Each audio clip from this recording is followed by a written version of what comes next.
Right now, we're in the Melvin Tolston Black Heritage Center, which was established in 1970. It was named after Melvin Tolston, who was featured in The Great Debaters, played by Denzel Washington. I think that's such a cool thing to be in Langston, Oklahoma, and have one of our institutions named after someone who was played by Denzel Washington at some point.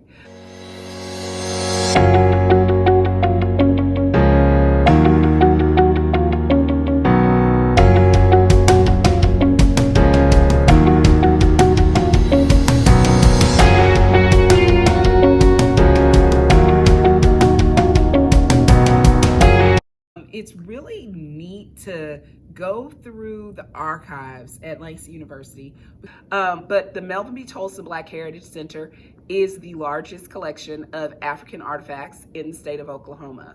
So people come here and do research.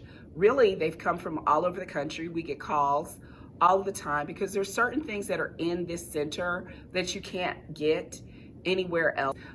We have original prints by James Vanderzee, the Harlem Renaissance photographer.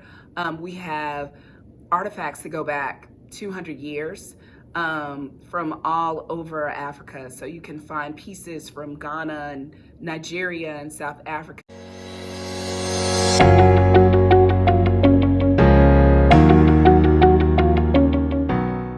Or the new Homemakers of America, which is the African-American version of the future Homemakers of America, because it was segregated as well. But once upon a time, those cottages were a part of the home economics department, and people would live there and they would learn home sciences.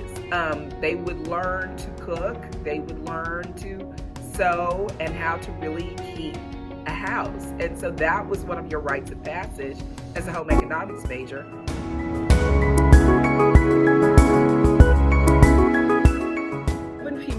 Was very influential at the start of Oklahoma.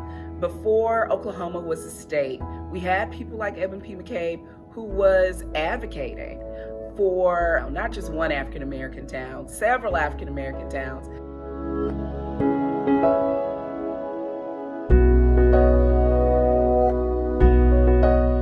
There were over 30 African American towns at one point in Oklahoma. There are still 13 African American towns in Oklahoma, and it's exciting because when you look at Langston University, you get what was the culmination of two different movements: the Black Town movement in Oklahoma and the historically Black colleges that were being established after slavery as well.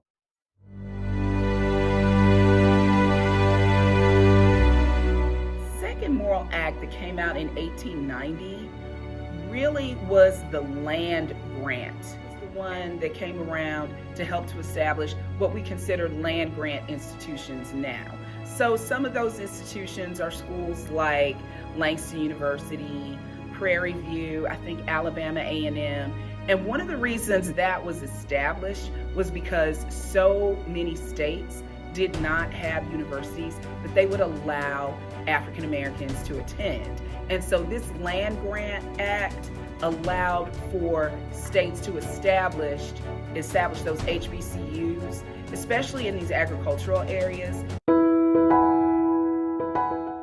Langston University has a really interesting history in that it is bound up in the African American migration movement, one of the African American migration movements that's been so historically relevant in this country. Before Oklahoma was a state, one of the things that people really wanted, not just African Americans, all people, they wanted the prospect of home ownership, land ownership, freedom, open spaces, the prospect of wealth. All of those things were tied in to the African American migration that happened just after the Civil War. And so with Jim Crow, though, we had a Pearl born because Langston University was established so that they could offset that ugly reality. So what they did was the state of Oklahoma told them, fine, you can have an institution, but you're going to have to raise the money for it yourselves. And so they did everything. They had bake sales, they had picnics, they had auctions.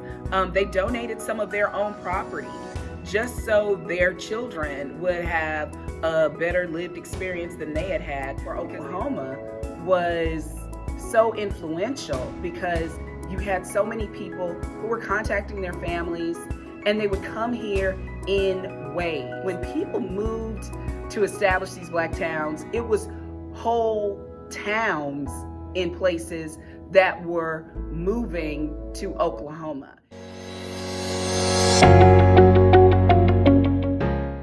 I think it's important today, as for a person like me who was here in the late 80s.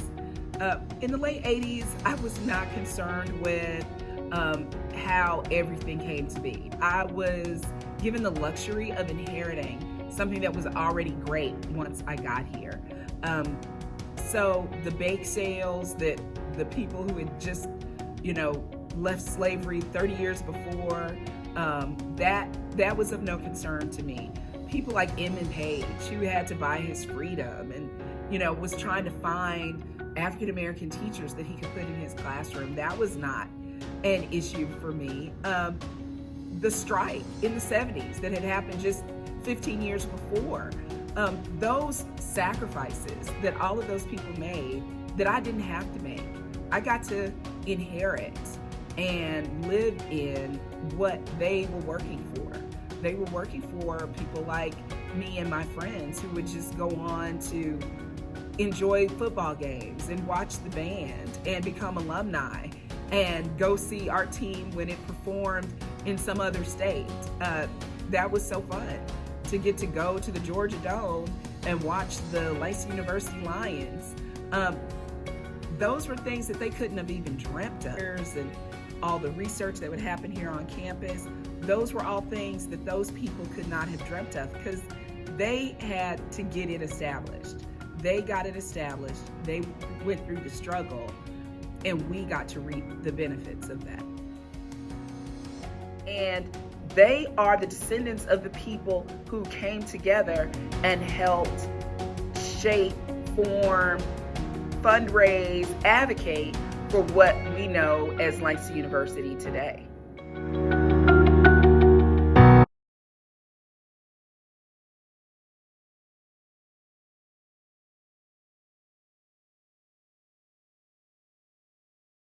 University, because you get to find photographs of the original Langston University band, and you can see it was still called the Langston University Band back when we were the Colored Agricultural and Normal University. But the way the band has grown has been amazing. We have the jazz combo. We go.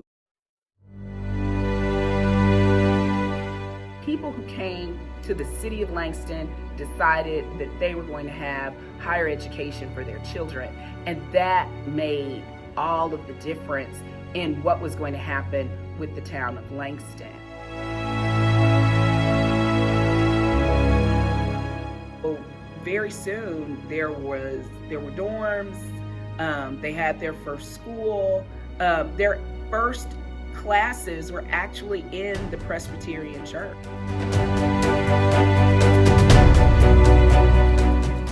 The first president of Langston University was Emmett Page, who was an amazing man.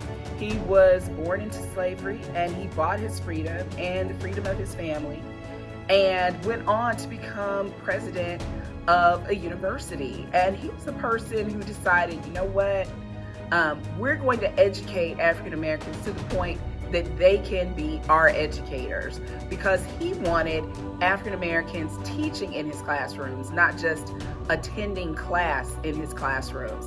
While he was president, we went from an enrollment of 41, which was our first, enrolled class, to 650, which, talk about exponential growth. He grew the enrollment by more than 10 times. He went from just 4 faculty members to I think around 40 faculty members. So he was amazing, and I'm so proud that he was such a major influence in the early years of Langston University.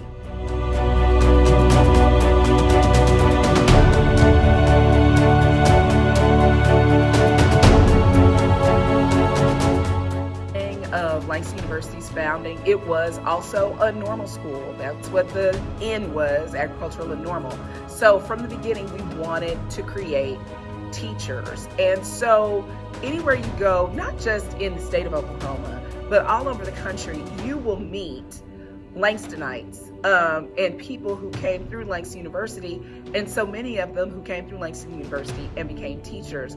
At one point in the state of Oklahoma, just about every black teacher in Oklahoma, in the elementary schools and the high schools, they were all Langston graduates.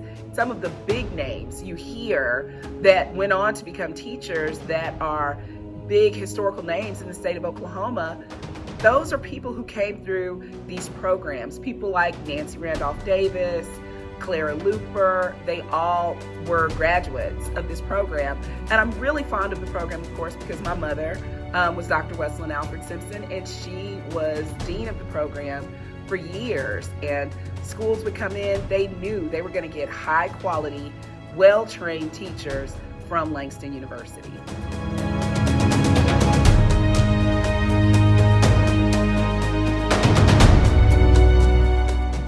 And so these students at the laboratory school had, African American teachers, heavily degreed. Realized what an amazing moment that was for them, that people who were teaching at the college level would come in and work with those students. So at one point, Langston University had a gymnastics team. Well, the gymnastics coach would go over and work with the young men. And actually, we have a photograph of when those students at the laboratory school were doing like a little expedition at a 6th grade that was here.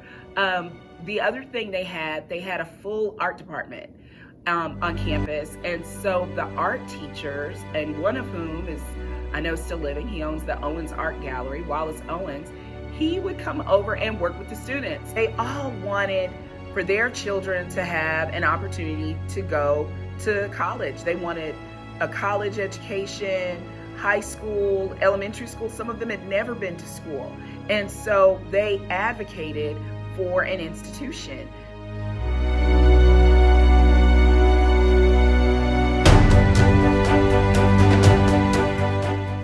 So what they were saying is, why do we need a black institution in the state of Oklahoma anymore? Now that we're integrated, that's not necessary. And the students at Langston University love their university.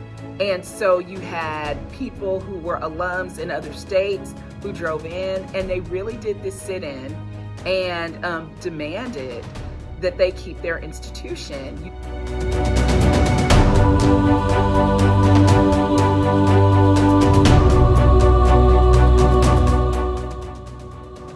Langston University has the distinction of being the first institution in the state of Oklahoma to have a Doctor of Physical Therapy program. That doctorate was established in 2005. And Langston University is one of the only HBCUs with that Doctor of Physical Therapy program. So we get students who apply here from all over the country. And it's really exciting because we have incredibly high pass rates. I think we got 100% placement of our graduates. All of their graduates get positions in their fields because we graduate such a high quality student from that program.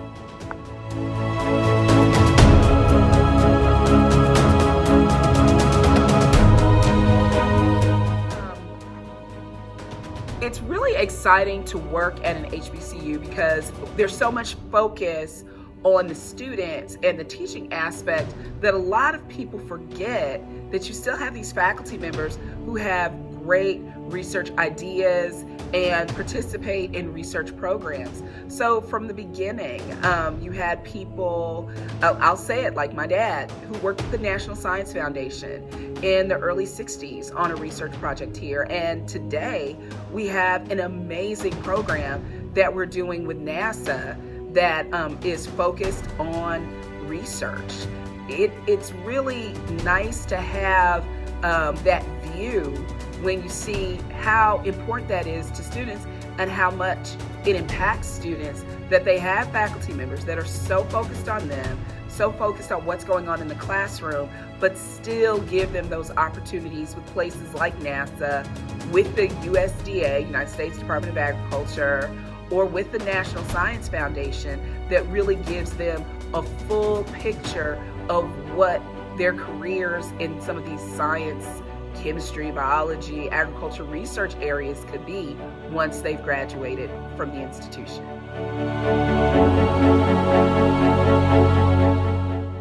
It was so exciting when Thomas Henderson was at Langston. I remember being a little kid, of course, and where I went to school, there were just a couple of us who were African American. And so the students there, were always talking about OU and OSU football, of course. Those are great teams. But when Thomas Henderson was on the field, that's all anybody was talking about when he was running for Langston University. I hate to say it like that, but that's what he was doing. And so there was so much energy, there was so much buzz. He was going to the NFL. Here's a guy who played for Langston University, who went on to win a Super Bowl.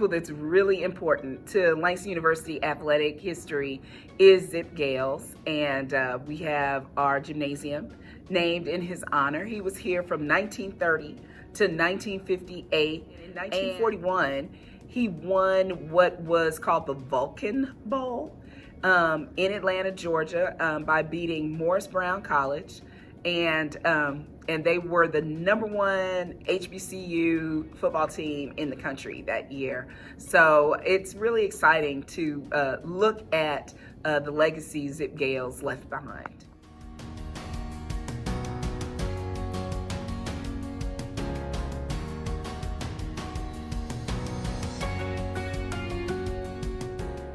It was an amazing place to be. It was where you form friendships that you're gonna have for the rest of your life. The people that you're gonna go on to call brother and sister, and that you would call no matter where we moved, no matter where we lived. Right after I graduated from Langston University in '87, when I moved there, I ran into people who were Langston graduates. We have an alumni chapter there, and we knew that our bond was special because of this place, because we were Lions.